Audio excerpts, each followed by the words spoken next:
The first iPhone revolutionized a decade of technology and changed the world in the process.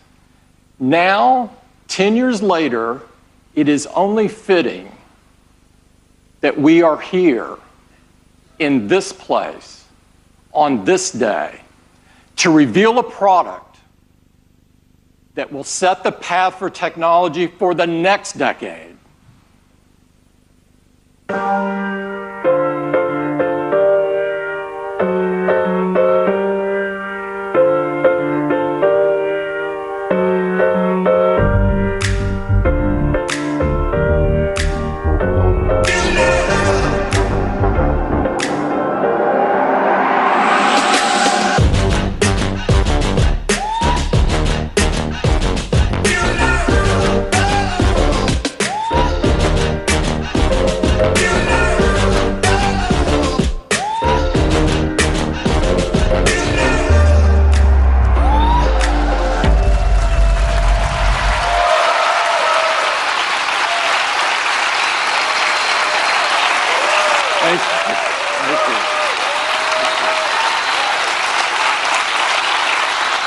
This is iPhone X.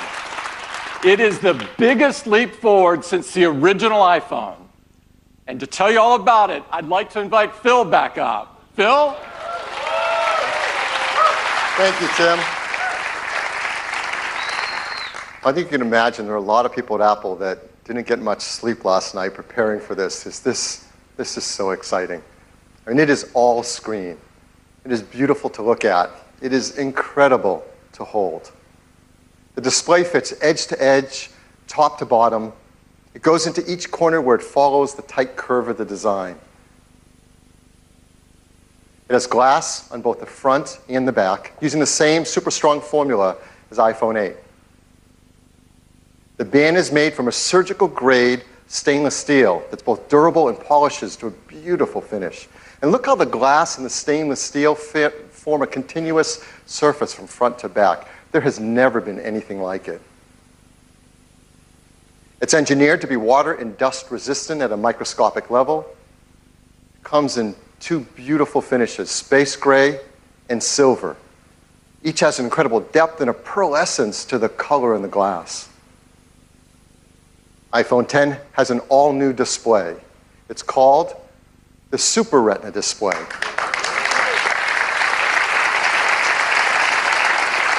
The level of quality and responsiveness and efficiency is really quite a breakthrough in mobile displays.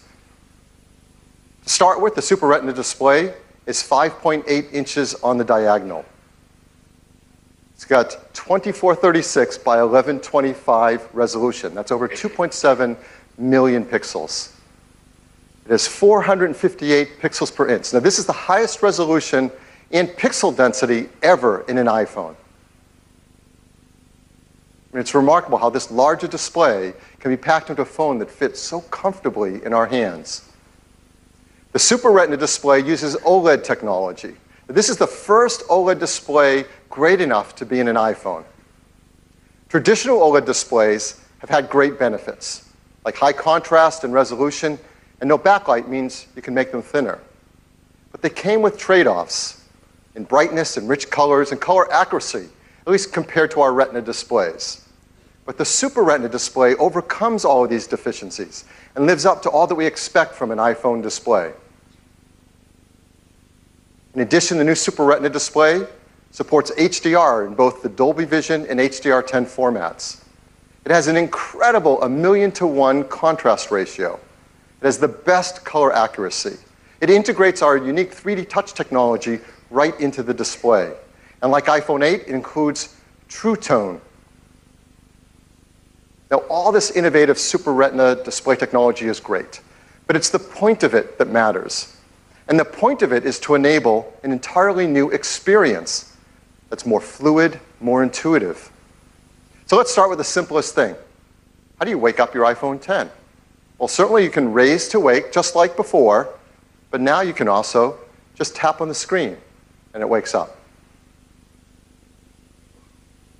Now, with the display going edge to edge and top to bottom, there's no more home button. And this is an important part and a big step forward in the iPhone user experience.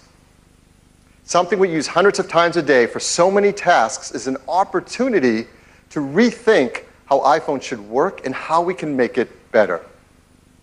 So now, when you want to go to the home screen, you simply swipe up from the bottom and you go home.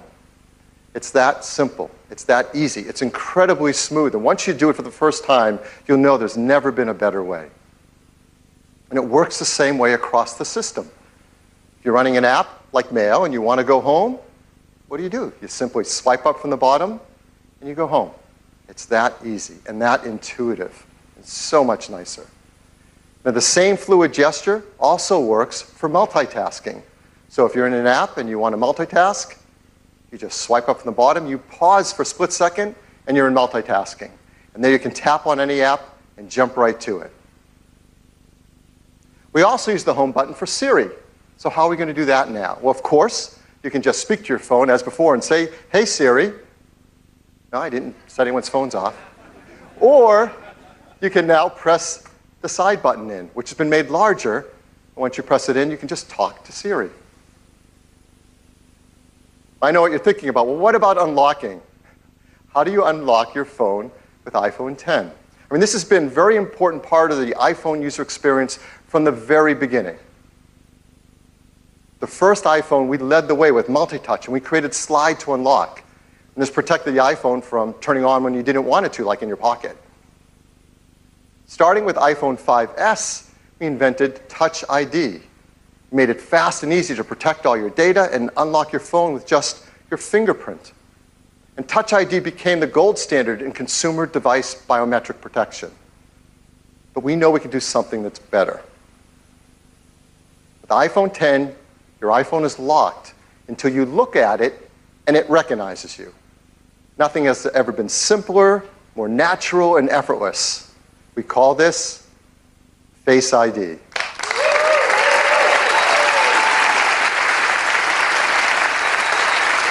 So Face ID is the future of how we will unlock our smartphones and protect our sensitive information.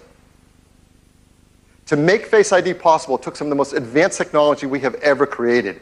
And much of it is packed right up here into this tiny little area at the top of the display. We call this the True Depth Camera System. And it is made up of incredible state-of-the-art technology. There's an infrared camera, a flood illuminator, the front side camera, and a dot projector. And that's not all. There's also the proximity sensor, the ambient light sensor, the speaker and microphone, all packed into this True Depth Camera System area. It is amazing. And here's how it works. Every time you glance at your iPhone 10, it detects your face with the flood illuminator, even in the dark. The IR camera takes an IR image. The dot projector projects out over 30,000 invisible IR dots.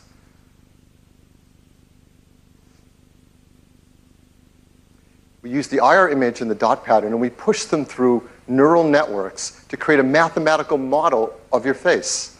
And then we check that mathematical model against the one that we've stored that you set up earlier to see if it's a match and unlock your phone. And this all happens in real time. It all happens invisibly. You don't see these things going off.